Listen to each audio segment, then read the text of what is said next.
Madame,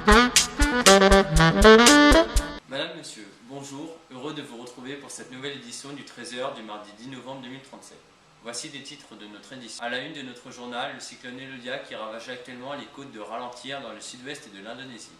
Nous partirons ensuite pour l'océan Indien où un typhon a causé de gros dégâts en traversant le Sri Lanka. Commençons par l'hommage fait par notre Premier ministre aux victimes de la catastrophe nucléaire de la ville. Voilà 3 jours maintenant que l'accident nucléaire a eu lieu dans la centrale de Houté dans la banlieue de je ne sais où. Le bilan s'alourdit d'heure en heure, des centaines de victimes au moment de l'explosion et des centaines de blessés que nous n'arrivons à nombrer compte tenu de la difficulté d'approche de la zone. Nous invitons tous les habitants à rester chez eux et à suivre les instructions des forces de l'ordre. Retrouvons notre envoyé spécial sur les lieux de la catastrophe. Je suis pas là. Depuis quelque temps déjà, la centrale connaissait les problèmes de fonctionnement. Le ministère de l'Énergie a reconnu à mots feutrés que les inondations extrêmement fortes que la région de je ne sais où subit depuis un mois avaient contribué à fragiliser les systèmes de sécurité de la centrale.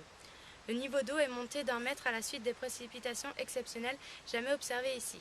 Le directeur de la centrale nous a déclaré que cette conjugaison de catastrophes exceptionnelles est certainement le résultat des dérèglements climatiques annoncés depuis la COP21 en décembre 2015, cette grande conférence à Paris qui devait trouver les moyens d'un accord sur la transition énergétique.